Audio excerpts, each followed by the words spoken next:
tuh kita punya kehidupan kayak selalu naik tangga begitu teman-teman. Kita bersyukur, puji Tuhannya tuh karena itu ya. Jadi kalau yang saya lihat, saya ini maksudnya kita apa ya, kita ini bukan orang suci lah ya teman-teman, tapi yang saya pelajari, Paul itu dia paling setia sama yang namanya bayar perpuluhan. Kalau di agama Kristen kita tuh kenal dengan yang namanya bayar perpuluhan. Perpuluhan itu adalah 1/10 dari apa namanya gaji yang kita dapat, itu kita harus kembalikan ke Tuhan, kita kasih ke gereja. Paul, dari kita masih sesusah-susah itu, kadang-kadang tuh sampai kita mau bertengkar ya, saya tuh sampai marah-marah, sampai bilang, tidak bisa kan, Tuhan juga mengerti, kita tuh lagi susah, tidak perlu kok kasih perpuluhan dulu. Tapi dia bilang, oh tidak bisa, karena di Alkitab itu bilang, Tuhan saja bilang, uji saya kalau saya tidak berkati keluargamu, kalau kau setia dengan bayar perpuluhan.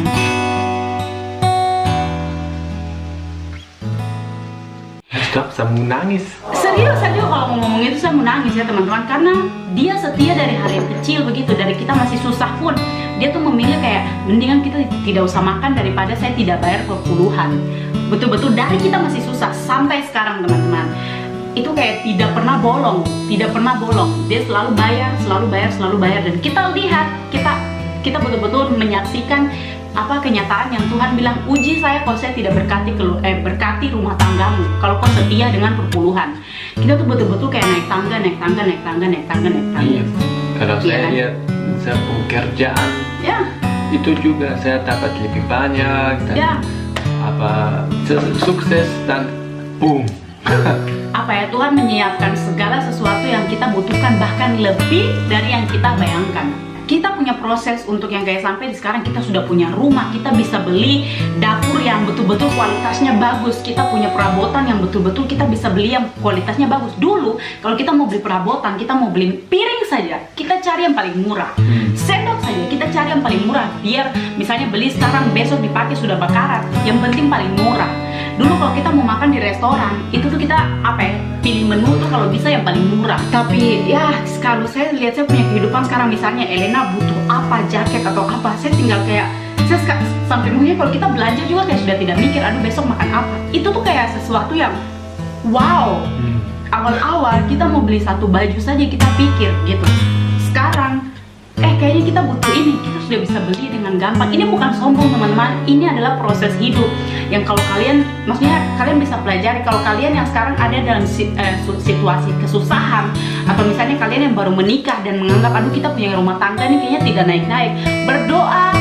Doa itu kayak apa ya, sesuatu yang paling bisa menolong. Berdoa dan pastinya kerja keras. Jangan cuma berdoa saja, kalian mau dapat apa juga kalau cuma berdoa ya. Jadi saya dengan Paul itu sering berada di masa yang misalnya kita nih sudah kayak aduh uang sudah habis, betul-betul habis, sudah tidak ada, dan kita harus bayar apartemen, kita harus bayar listrik, harus bayar yang lain lagi.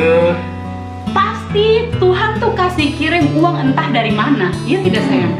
Jadi yang namanya kayak selalu berkecukupan itu kita alami berulang kali sampai saat ini. Kalau misalnya nih kita lagi, iya tuh Paul, kita mengalami yang kalau kadang nih sudah punya tabungan, sudah punya gaji yang mantap, terus kita pikir aduh ini sudah corona lagi, nanti kalau Paul tidak kerja bagaimana. Saya tuh selalu bilang ke Paul, atau Paul bilang ke saya, ingat kita sudah alami keadaan ini tuh berulang kali, dan kita selalu dapat pertolongan dari Tuhan, dan Tuhan yang sama itu masih akan tetap menolong kita begitu. Jadi kita tuh kayak rasa dan benar. Iya, dan itu betul teman-teman, ini kita saksi hidup. Sekarang ada corona lagi, ya. Tapi saya bisa kerja lebih banyak juga, dan dia punya gaji naik lagi sedikit tapi naik terus. Jadi teman-teman, saya cerita sedikit. Tahun lalu itu saya dengan Paul sempat stres waktu Paul tidak kerja. Kenapa? Karena Paul ini bukan pekerja tetap. Jadi kalau misalnya pegawai tetap, mereka tidak kerja pun mereka dapat gaji meskipun tidak. Jadi kalau dia tidak bekerja, artinya dia tidak dapat uang sama sekali. Jadi waktu itu dia tidak kerja selama 2 bulan. Waktu itu saya dengan Paul sudah kayak lihat-lihatan, mampus lah. Karena tidak kerja, meskipun dia tidak kerja, kita harus tetap bayar yang namanya apartemen, kita harus tetap bayar asuransi. Itu harus dibayar, karena di Jerman itu hal-hal yang wajib, yang diberhentikan dari, maksudnya bukan diberhentikan, ya memang karena sekolah tutup, jadi dia harus stop kerja selama 2 bulan. Saya bilang, oh Tuhan, bagaimana ini? Kita bisa bayar, kita punya apartemen, semua kita bisa tetap menabung, itu juga wow gitu. biar tidak menabung, yang penting cukup buat bayar apartemen, asuransi, dan pajak, dan lain-lain, dan cukup buat makan, itu saja kita sudah bersyukur. Tuhan kasih yang lebih daripada yang kita harapkan. Dan bahkan saat lockdown itu saya sempat bilang, Paul, kali ini tidak usah kasih perpuluhan dulu, sudah, karena ini kan memang lagi masa susah, toh Tuhan juga tahu, saya bilang begitu. Dia bilang tidak, jadi hal pertama yang dia lakukan itu dia kasih dulu itu perpuluhan.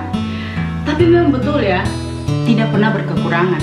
Tidak pernah berkekurangan. Sampai detik ini kita tuh tidak pernah berkekurangan. Jadi akhirnya tahun lalu itu kita bilang mau memutuskan beli rumah, itu orang-orang pada keluarga pada lagi corona, lagi susah-susah, Paul freelance lagi, kalian mau beli rumah. Karena kalian tahu kita menabung waktu itu cukup cepat ya. Kita tidak sangka. Jadi waktu itu kita bikin penghasilan yang dari saya itu untuk menabung, dan penghasilan dari Paul itu untuk kita hidup. Terima kasih kalian juga. Ya, terima kasih banyak buat kalian yang sudah menyupport kami selama ini. Betul-betul wow. Puji Tuhan, semua kita punya cita-cita terbesar, punya impian terbesar. Sudah bisa pindah di rumah baru akhir tahun 2020, itu dikabulkan sama Tuhan. Dan waktu itu saya sebenarnya punya sedikit kekhawatiran, aduh kalau sudah beli rumah, nanti pasti kalau mau beli perabotan kita sudah tidak ada tabungan lagi. Tapi puji Tuhan selalu ada saya, teman-teman. Iya kan? Iya, ya, karena kita sukses begini tahun ini, kita berdoa buat kalian semua yang nonton video ini, kalian sukses juga. Amin. Dan Tuhan Yesus memberkati kalian juga banyak begini. Dan ya, kita harap kalian senang untuk tahun depan, sehat. Betul. Dan sukses. Amin. Ya, jadi buat kalian yang nonton semua, terutama buat kalian yang mungkin sekarang lagi dalam masa-masa sulit, kalian lihat kita juga dulu dan bahkan sampai saat ini juga pasti punya masa sulit. Tapi kita tuh harus tetap percaya kalau ada Tuhan yang tolong kita, dan kalau kita bisa, kalian juga bisa. Kalau kita diberkati, kalian juga pasti diberkati.